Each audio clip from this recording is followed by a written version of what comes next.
Broadcasting live from the Business Radio X studios in Atlanta, Georgia, it's time for Atlanta Business Radio, spotlighting the city's best businesses and the people who lead them. Welcome to this very special edition of Atlanta Business Radio. It's time for Tuesdays with Corey, and today's episode is brought to you in part by ARC, American Reprographics Corporation. If you print with it, print on it, or simply want it printed, head on over to arcinatlanta.com. Or better yet, reach out and ask for Mindy Godwin. Tell her Corey and Stone sent you. Her direct line, 770-394-2465. And now, here's your host, Corey Rick. Thank you, Stone. Today we are pleased to have another great guest on the Tuesdays with Corey show. High energy only begins to describe today's guest, Emma Loggins. She's the director of strategy and founder of Excite Creative Studios and founder and editor-in-chief of FanBolt. It's a great pleasure, Emma, to have you on the show today. Welcome. Thank you. Thank you for having me. Emma, please introduce yourself and your history and your work experience to the listenership here of the show. Well, I do a handful of things. I'll give you That's an understatement. It is an understatement. I started doing web design in 98. I was in 8th grade, started my first business, which later evolved into Excite Creative Studios. And, over the years since then, got my bachelor's and master's degree in web design, new media, and launched a handful of personal projects over the years too, which have developed into their own companies and own brands. In 2016, I launched Women's Business Daily, which is a website that is targeted at female entrepreneurs and career-driven women who are looking for education and information on how to start their own businesses, how to further their careers, and how to maintain the work-life balance and the importance of self-care. In 2002, my other brand, FanBolt, I launched, and that is a geek news site, a geek lifestyle site. It focuses on film, television, travel, tech, kind of anything nerdy that you would geek out over. And with that site, I really got started my experience with learning digital marketing. I had a number of sites that I had launched off of that site for various television shows, one of that being for the OC. And it was the early days of Google. I love to figure out how things work. So I was able... Gee, that doesn't run in your family at all. Not at all. But I was able to figure out SEO in the earlier days. Much harder to do so now. But my site for the OC actually ranked above the official site for the television series. And Warner Brothers reached out in 2004, asked me to run a site that they were starting for the show. And really early days of social media and blogging, and kind of got to experience that as a contractor with Warner Brothers. And since then, graduated in 2009 with my master's, and I've just been running these 3 brands ever since. You've had a lot of really cool experiences with FanBolt. You've done a lot of traveling. You've interviewed a lot of famous people. Tell us about that experience. FanBolt's been incredible. It seems so. Yeah. It's a lot of fun, and really ties into everything that I do on the digital marketing side. It's been one of my, greatest marketing pieces for getting clients. But, with that site specifically, I wanted an outlet to kind of celebrate the things that I geeked out over. And when I launched that site, geek culture wasn't super mainstream and cool like it is today with Marvel and DC and The Walking Dead and all of those shows and movies. So you were really kind of ahead of your time with that. I mean, it had a diehard fan base of those genres even then, but weren't as accepted as they are today. But yeah, I've gotten to meet and interview so many celebrities that have been a part of films and TV shows that I idolize. I've gotten to travel to other countries to visit filming locations and, interview directors and photographers and cinematography experts and just all of these different people in and around the industries that I really love. Who are the 3 coolest movie-related people that you interviewed, and why? Oh, that's tough. Honestly, I've not had a bad experience with anyone I've interviewed, That's good. It's extremely lucky because you always worry going into an interview that it's not going to go well. And then suddenly the movie that you've loved for the last 30 years is no longer going to be your favorite movie. Betty White was one of my all-time favorite interviews. She's just as sassy and intelligent and witty and as amazing of a human being as you would expect her to be. John Travolta was actually one that I did relatively recently and was a huge fan of Grease growing up. Phenomenon is still one of my favorite films. Pulp Fiction. So many great movies that I love. And So you're leaving one movie out of John Travolta. well, he's done some not so great movies as well. Saturday Night Fever. Oh, Saturday Night Fever. Yes, In absolutely. 1977, when that movie came out, John Travolta was the coolest guy on the face of the earth. There's not even a close second. And I watched that movie. I watched the special on it the other night about, what went into making the movie. And I think the movie was made for just about $1 million. Mm-hmm. And they were really worried about what they spent, and they came out and it was a success. And gee, do we release it as an R-rated movie or PG? And I think it was R. And I remember that was probably the first sale I ever made because I talked my way into the theater and I was 12. And I remember thinking, that guy is so cool. He was just, it wasn't an interview. It was a 30-minute conversation with him. It was just, it was everything I could have hoped for. And, he's a brilliant actor and a truly kind human being. Yes. So it was a great experience. It seems that he seems like a great guy. I don't have the experience that you do with him, but I'm a great admirer of his movies, and he's made some that weren't great, but all actors do. And I think that he did Saturday Night Fever, and then Grease came out shortly after that, if I'm not mistaken. Right. And he was riding a pretty high wave there. He was. So how has your work with FanBolt, how has that evolved over the years? Well, still doing everything that I did with it in the beginning, doing film reviews. Has it become easier with social media and all of the advancements there to do that? Yes and no. When FanBolt first started, it had a very thriving message board community, which was before MySpace. And MySpace and Facebook kind of changed the game with message board culture to where those conversations were taking place on social media instead of on message boards. And I think that we've seen a bit of a shift in more recent years with people kind of almost having a little bit of burnout on social media and wanting to find communities that are more focused on, specific topics that they're passionate about. And it's seen a little bit of message board culture come back in regards to that. But it's been both a blessing and a curse, social media has, in being able to promote. So I have to ask this. Knowing your father, as I've known him for the past 20 plus years, how is it that you were able to grow up and not be a CPA? How did you do that? I think he tried. I worked for him one summer when I was in high school, working on processing tax returns and doing a number of things there at the business. And I told him at the end of that period that I knew one thing for certain, and that I didn't want to go down the road in accounting. And so where did you stay after that?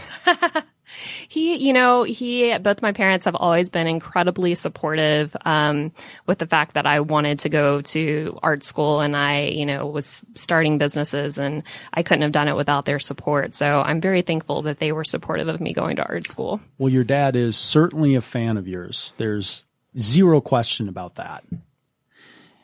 You had some other experiences growing up too. You are born and raised in the Atlanta area, right? I am. That's rare. Yes. And you had a lot of experience with ice skating. I did. Tell us about that. I started skating when I think I was... Because I know you didn't get your athletic ability from your dad.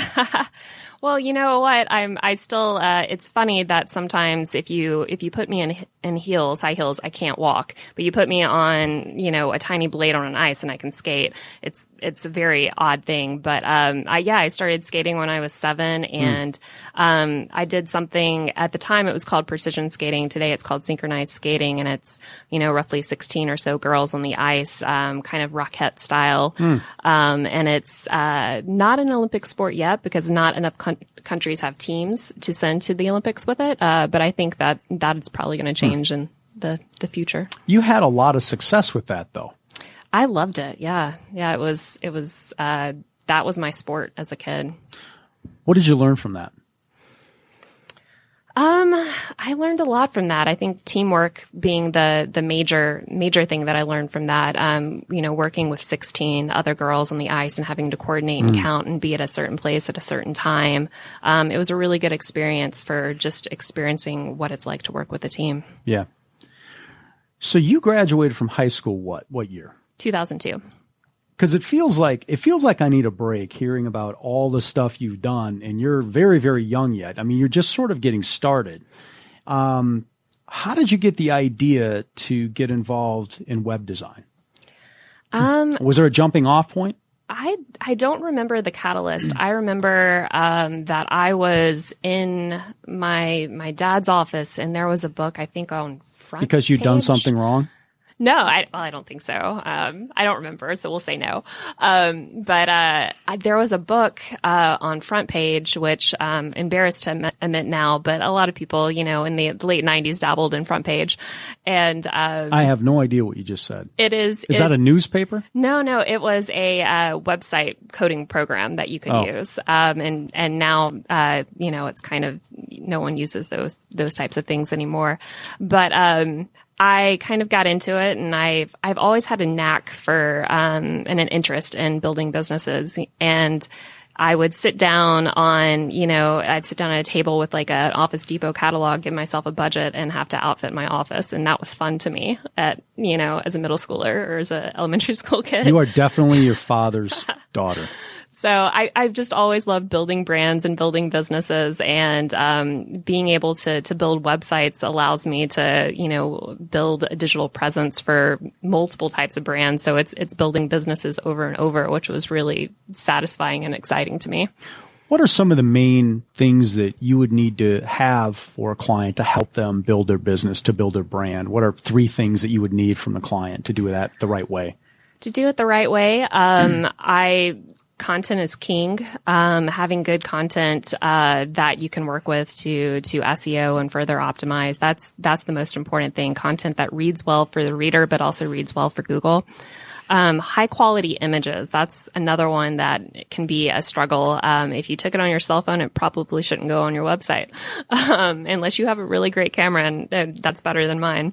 But those are 2 of the main things. And then I think also an understanding that quality is more important than quantity when it comes to any sort of social media marketing. If you don't have something that's quality that you can push out, don't push it out. Yeah.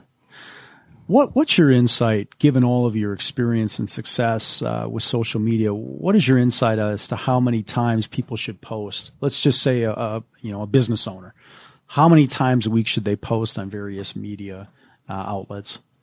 Again, I would say quality is key. If you don't have something that's worth putting out, don't put it out just because you feel like you should do so many posts a week. Yeah. That being said, I try to do on Facebook Monday, Wednesday, Friday. And is there a reason for that? I mean, does your target audience are they looking at Facebook more on those days, or? Yeah, it's, so I use a scheduling program for myself and for all of my clients that, identifies the best time to post on whatever platform you're posting on. So, the people that are currently following you and in your target audience, when they're most likely to be online and see your content. And I trust that, and that works out well. How did you know to use that tool? that seems like it would be very useful. Yeah, it's a lot of trial and errors. There are a lot of programs and different services in the social media space, and not all of them are good. So it's just trial and error over the years, seeing which ones work well for you, and making sure to look at your analytics every month and note what works, what doesn't work, and what can be improved upon. With your current company, what gives you the most satisfaction? See, and this is going to be the part where I do sound like my father.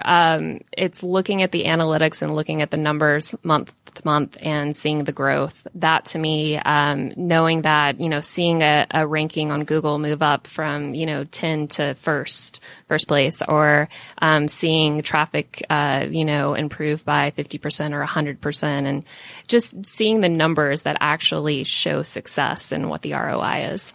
Do you have a lot of automation that you built in for your clients to help readily get these numbers, or are you building manual reports to explain to your client base what's happening?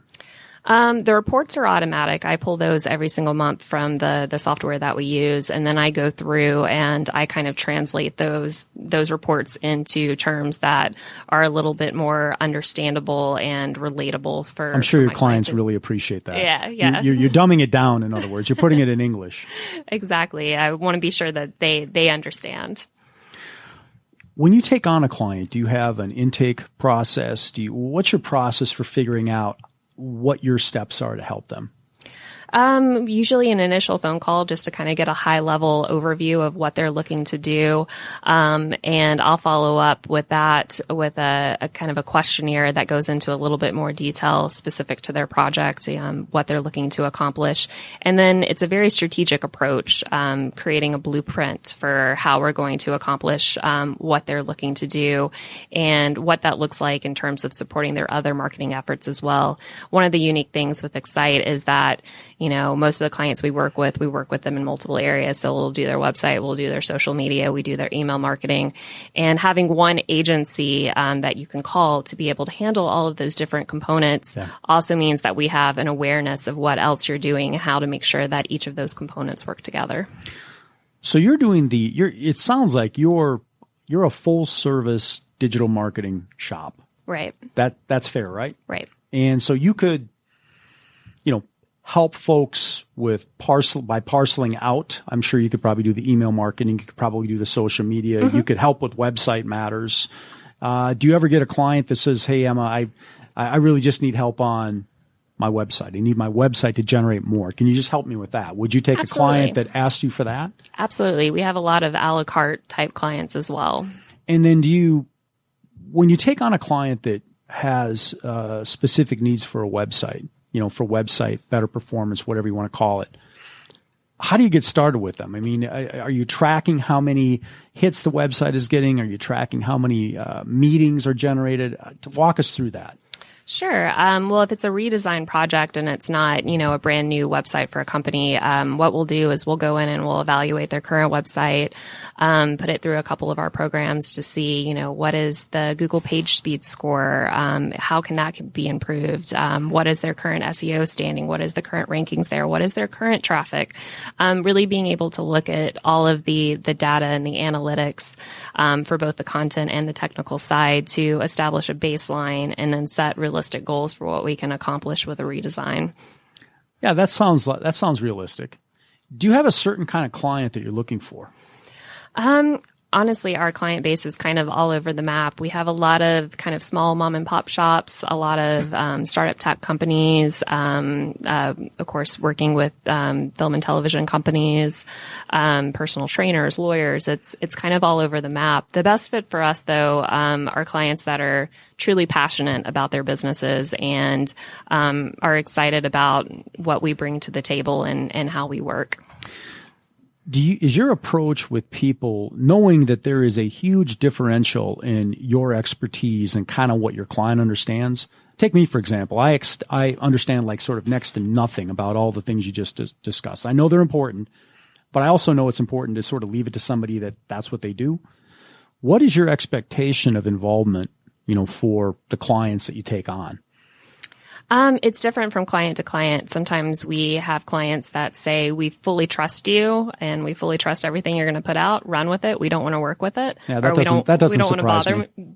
Be bothered with it. So, we have a few clients like that, and that works out great. And then we have other clients that, definitely want to be more hands-on and involved and improve everything that goes out.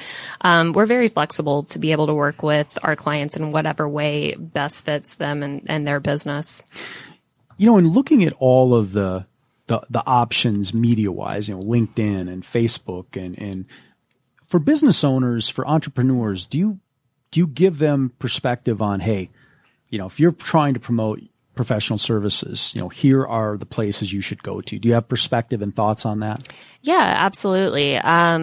Facebook and LinkedIn, I think, are a given no matter what industry you're in. Twitter, I would also argue, if you have the bandwidth to do that one as well. Instagram's a great one, but if you're not in an industry that is creative or visual, that can be a little bit more of a struggle to keep up with. So it's usually Facebook, Twitter, and LinkedIn that I recommend to business owners. And if they're looking to reach consumers or they have a product, then Instagram as well. Yeah. Staying on top of it.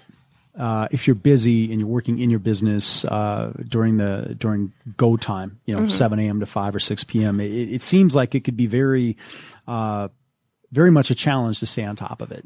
So I would guess that you probably would offer that, to businesses, to business owners that didn't have the time to do that, right? Exactly. Do what you're an expert at. I can't write legal contracts. I'm going to go to a lawyer for that. A lawyer doesn't want to do social media, doesn't know how to do it. They'll come to me. So it's definitely using your time as wisely as you can. Do you have a particular segment of client that you like working with or that you're focused on at the moment?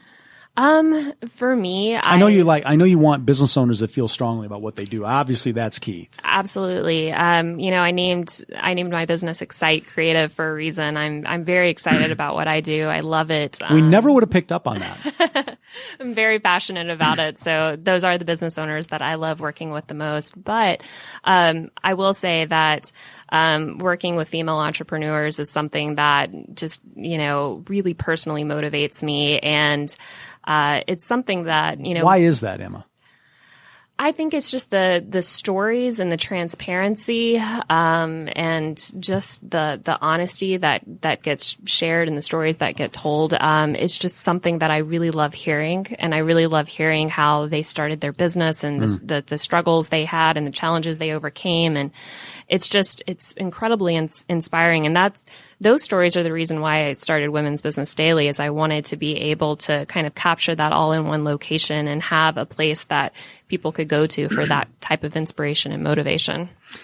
It's funny. We have sort of a similar shared experiences there. The whole genesis of the Tuesdays with Corey show started by me wanting to really talk about all the contributions that ladies are making to their communities, their industries, their organizations. And I realized that growing up, my mom was a business owner in the 60s before women weren't supposed to do that. And, my sister was an excellent high school athlete and is in our high school athletics Hall of Fame. And at a time when girls were supposed to be cheerleaders and take home ec classes. And I realized that early on that I was very, very positively affected. And it didn't occur to me ever that my experience was unique, but obviously it was. And so I find myself, even now, I hear some folks will sometimes say, well, hey, but she's a great lawyer for a female. And it always struck me as odd, because don't you just want a good one? Yeah, I just want a good lawyer. Don't you want somebody that's going to get, do I really care if I'm going to an endodontist to get a root canal if it's a woman, as long as the pain goes away? I don't. So that's always struck me as odd. And so this, we started the show to talk about all of the great contributions that, female business owners like yourselves are making to the community. So it's been an easy and natural transition for me, for sure. Awesome.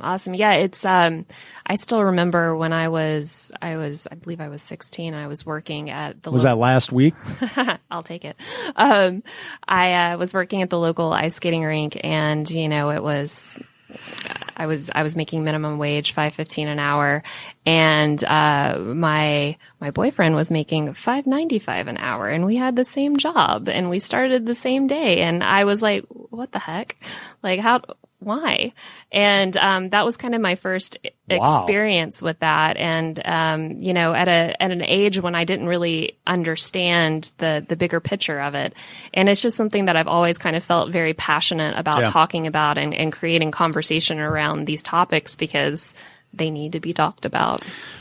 Yeah, I think I don't begrudge anybody anything that they make.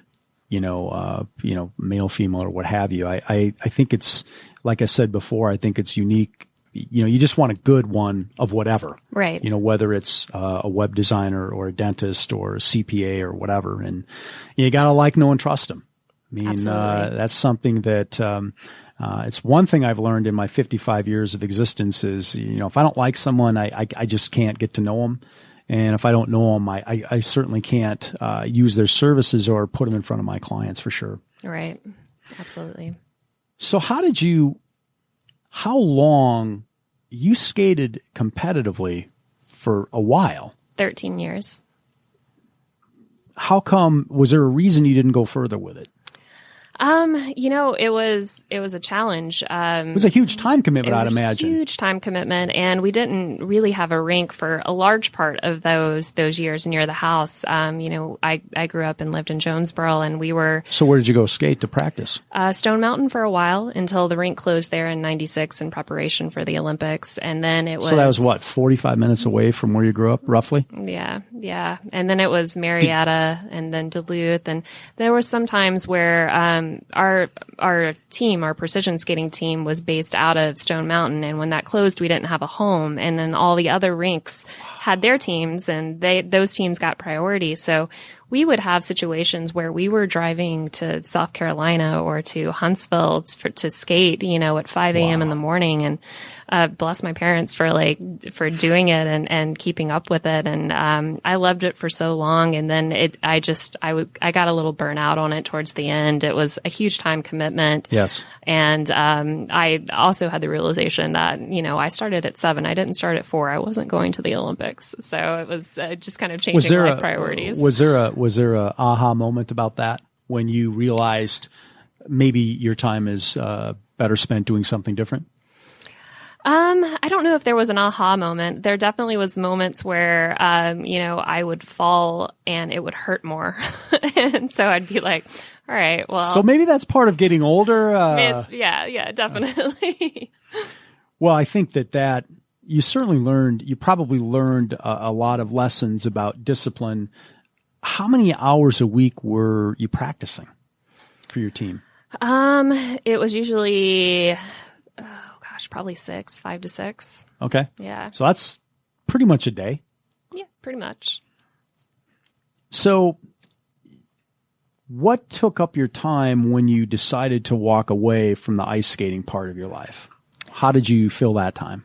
It was when I fully walked away from it, I was in college. So I was, roughly around the time I started FanBolt and, doing a lot of web design, building brands, building subsites for FanBolt. So I really threw myself into that because I loved building things, and, I was able to do so much of that with that brand.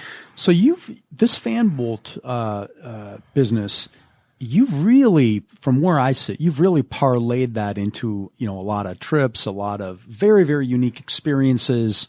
I see your dad a good bit, and he says, well, Emma went over here, and she's over in Europe for this thing. And how did that happen? I mean, I know you're really good at what you do, but how does somebody that starts a company like Fan, how do they get access to those things? Well, a lot of that is through what's called influencer marketing. And, in addition to the social media profiles that my company has, my own, social media profiles, kind of attract companies that are looking to do influencer marketing. So I'll have a company come to me and say, we really like your content. We like your audience. We want to do something organic with you where we can promote our brand or our services or our location to your audience. So, for example, I worked with Scotland to go over there and highlight Harry Potter filming locations. I worked with Ireland to highlight Star Wars and Game of Thrones locations. I worked with Kia to promote the release of the Stinger, and I was able to drive a Stinger for a year. So it all kind of falls under the influencer marketing, where their brands are specifically looking to be able to reach my audience and my demographic.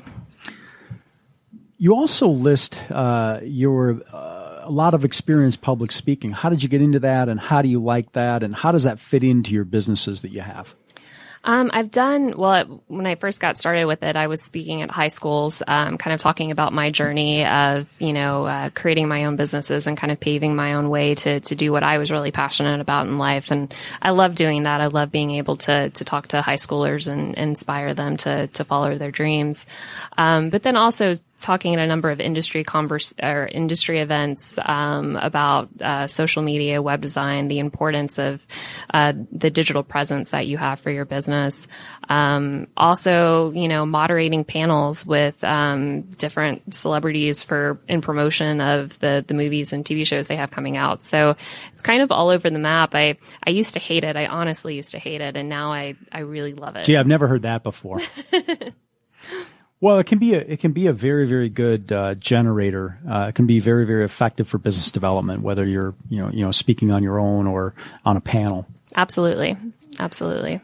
Do you have certain social media outlets like LinkedIn or Facebook that you prefer, that you believe are easier to work with than others? I mean, to me, there's LinkedIn, there's Facebook, there's Instagram, there's Twitter, and I know they each have their own set of metrics that you follow if you're hitting a specific group, but is one of those easier for you to work with given your experience than others? I think Facebook is probably the easiest to work with. Why do you say that? They have a really robust advertising platform. I can target for a better price than I would be able to target on LinkedIn, because LinkedIn can kind of offer some of the same functionality in terms of who you're able to target. But I can target business owners that live in a certain area, that match a certain demographic, that are interested, in certain TV shows or technologies or industries or whatever it may be. I can pinpoint that and get a lower cost per click or a lower cost per customer than I can on any of the other platforms.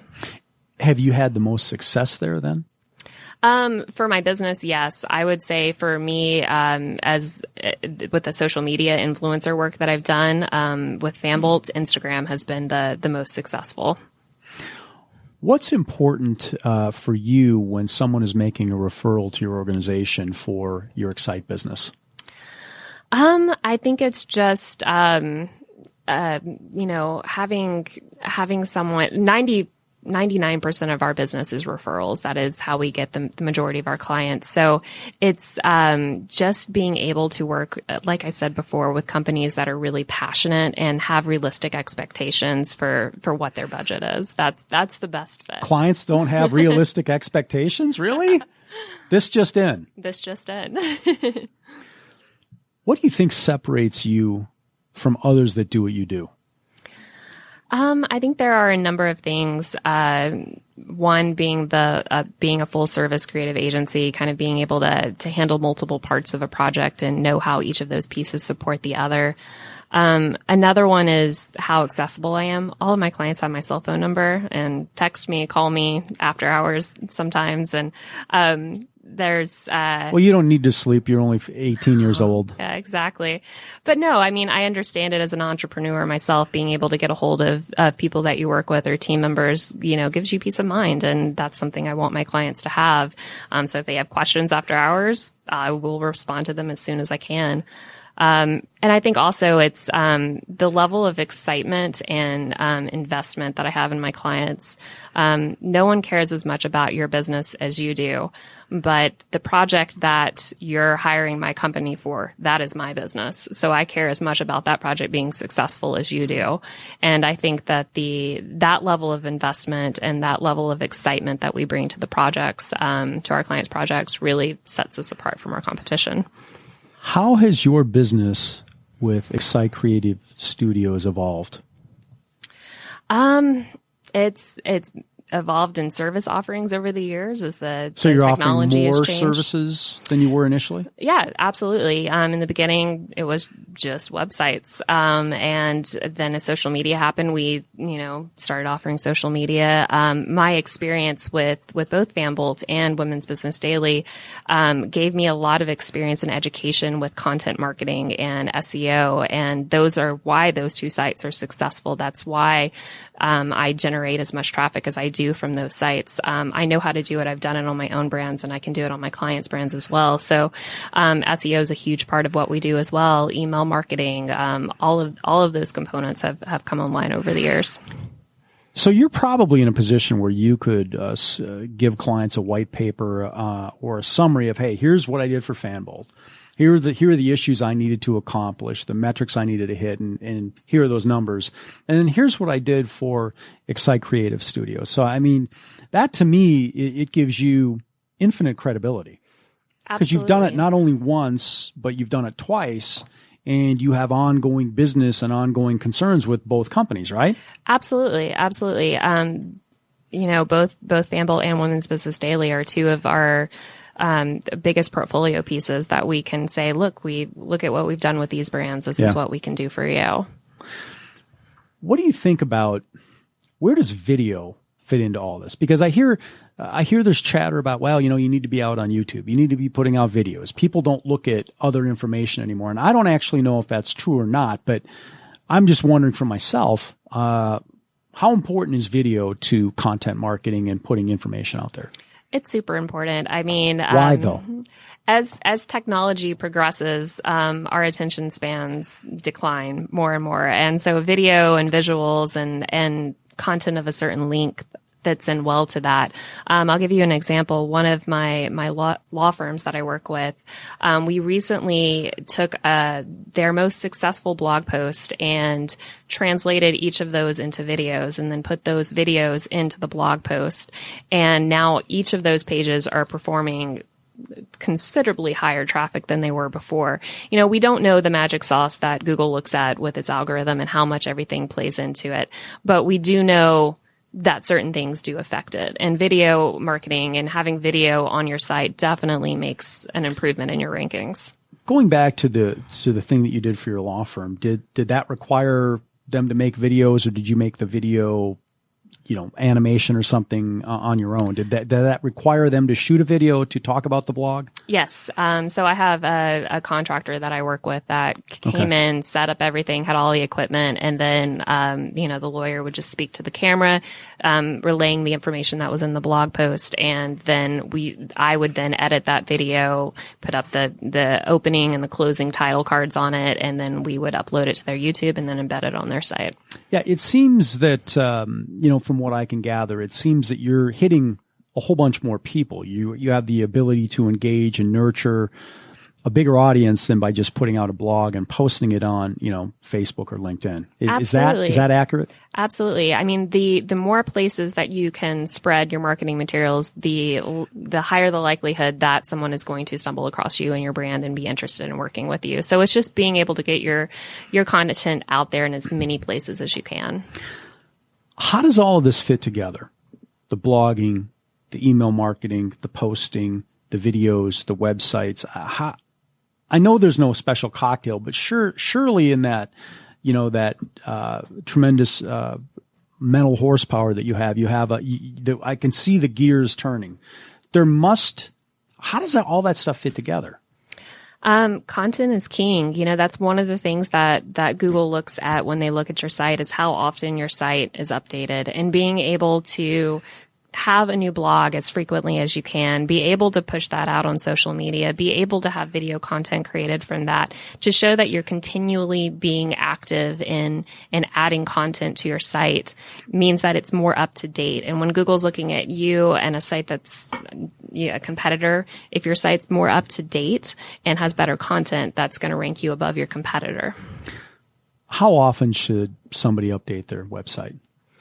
Again, I always go back to the quality over quantity. I mean, is once a week? Once a week is great if you can do it. At least once a month. I'll have clients that'll come to me that haven't updated it in years, and that's a big no-no. You need to be doing it more frequently than that. I would say at least once a month. If you can do once a week or twice a month, that's great, and you should absolutely do that. What do you do with your time when you're not driving the success of FanBolt or, Excite? Well, I'm a bit of a workaholic. I wonder where you get that from. I spend a lot of my free time on FanBolt and Women's Business Daily. But also so many of the things that I do in and around those brands are things that I truly love. I go to media screenings several times a week to see movies before they come out so I can write reviews on them for FanBolt. It's work. What's the coolest movie you've seen recently? Recently? Well, it didn't do well at the box office this last weekend, but Dr. Sleep was amazing, and it filmed here in Georgia, the sequel to The Shining. Really, really great film.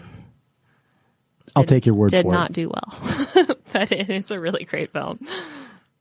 With Women's Business Daily, is there a specific kind of business owner that you're looking for there? Honestly, it's being able to speak to millennial entrepreneurs that are looking to get started, how to get started, where to get started, what do they need to know that they don't know, but then also speaking to women that have built companies and sold them and had success with them, and being able to convey that information to those that are just starting out, and also being able to showcase, companies that are just starting out to people that have, been around for a while. So it's all over the map with that. So it seems like there's a wide span of experience that would be of interest to you. Absolutely. Ranking from somebody that's just getting started all the way to somebody that's bought and sold companies and maybe has something to offer somebody, as a new female business owner thinking about getting into owning her business. Is that right? Absolutely. What gives you the most satisfaction with Women's Business Daily?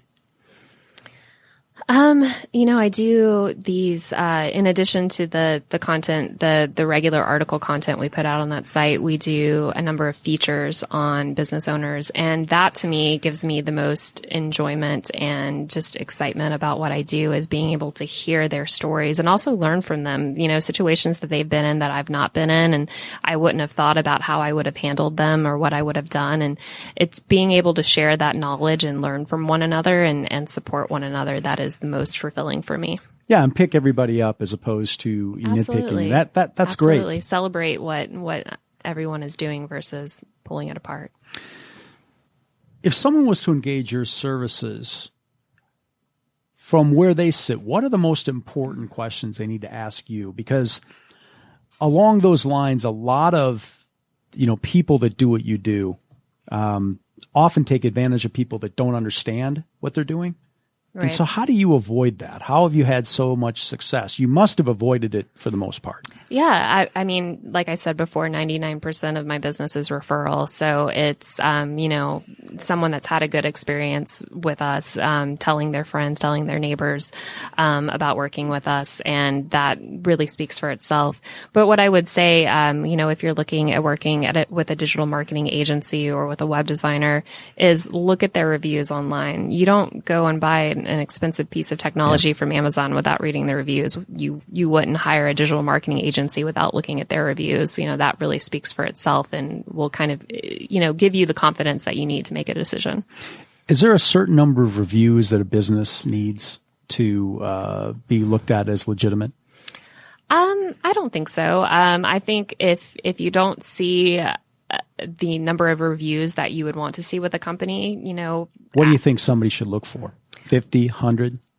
Well, for small businesses, that's not going to be, realistic to have that many reviews. I think it's just looking at what individuals that have worked with them have said, and how many, with the reviews they do have, is there anything negative? If there is anything negative, how has that been addressed? How has the company been proactive in that? Sometimes negative reviews speak more so than positive reviews. So, how so? Because it shows a company making something right. That being said, Excite does not have any negative reviews, so I have not crossed that bridge yet. But it's something that, for me, when I look at reviews for service providers or for products, I am more interested in reading the negative reviews and seeing how the company or brand responds to that, because it shows how much they care and how much they want to make things right if something does go wrong. So another one of your accomplishments that I've always been impressed with is you were the valedictorian of your class. And I know you're very bright, but how did you decide before you went into high school that, hey, I need to be the valedictorian of my class? How did that happen? No, I really never thought about it, and didn't think about it until I was told that I was the valedictorian. Everything that I've always approached with, I'm going to give it nothing less than my best. And every single, test I got back with a 95, I was like, what? I want to make this 100. Like, what can I do moving forward to make sure that I can do the best that I can on everything? And it's how I've approached everything in life. And that's, that was just a repercussion of my tenacity. So it sounds like you don't have a problem leaving it all out on the floor, as we used to say in the old country. I mean, you're going to give your best and put forth your best effort. And that's a tremendous accomplishment. How many folks were in your graduating class? 220 something. And you were number one by yourself. I was number one. Yeah, Stone, that's something you and I didn't have to worry about, I don't think, did we?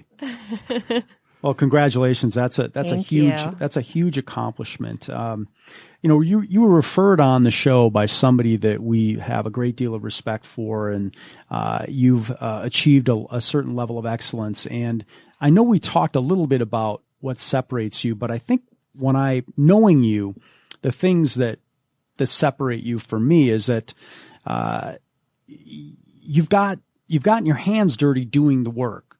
So you know what a client needs to do. That, I think, gives you great credibility. I think I like working with people that have been great athletes in the past, and it doesn't matter what it was, if it was track or skating or wrestling or whatever, because I think in order to do what you did, there's a certain amount of blocking and tackling that has to happen every single day. Otherwise, you don't get the success that you get. And I think also, being able to perform in a solo environment, like being the valedictorian of your class, I think that shows a certain level of discipline, tenacity. And so those are three things that really speak to me, in terms of what you've done. And I know you've done other things. I think the other thing that's cool is all of this influencer work that you have done for people because of the results you're able to drive. I think that also speaks volumes as well.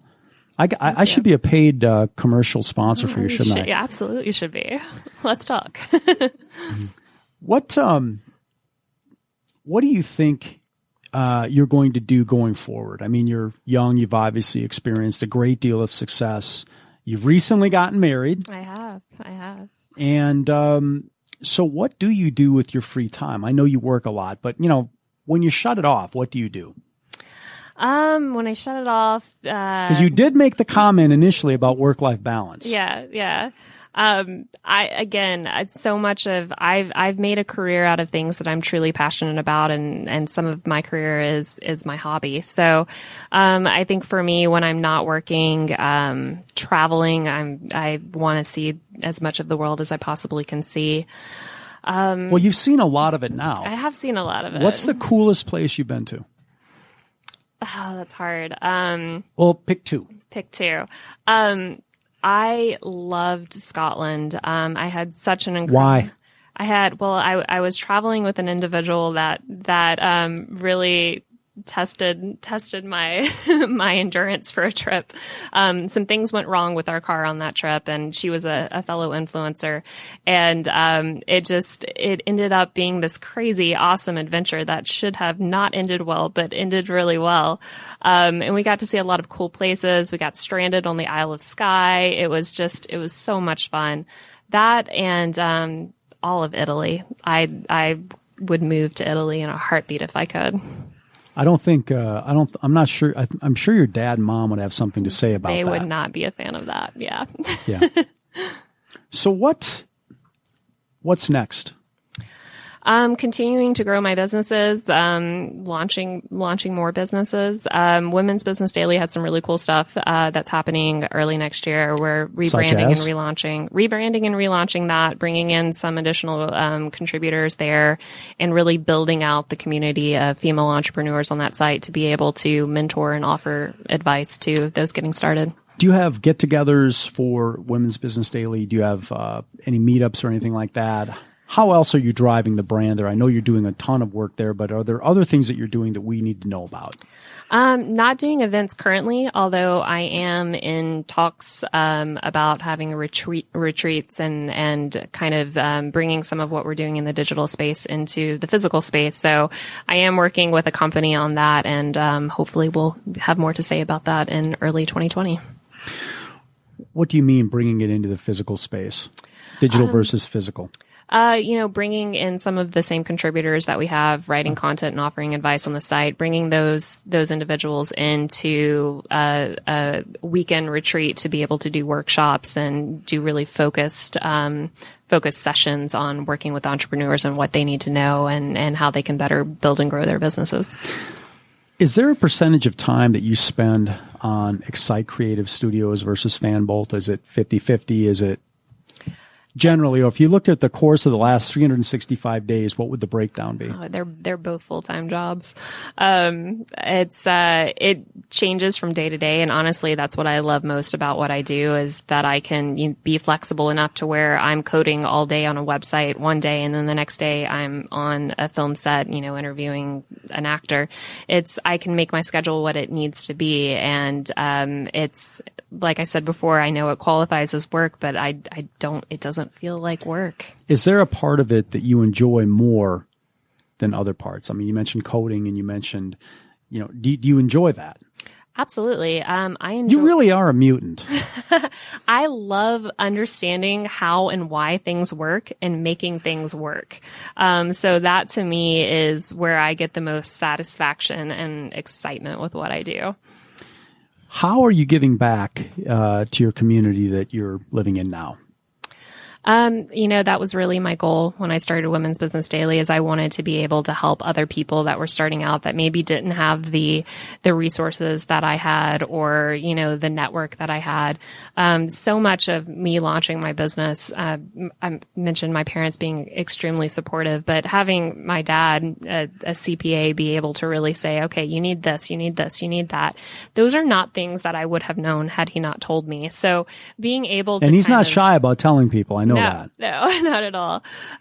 So I think it's just being able to give back and be able to let other people learn from my experiences and also showcase others that have had success and be able to just share that knowledge with as many entrepreneurs as I can. Yeah, you mentioned the word experiences. I'm assuming that involves both good and not so good experiences. And to me, it seems like you are in a very strong position, having been at this for quite a while, where you can say to somebody that's thinking about doing what you're doing, do this, don't do that. And here's why you don't do that.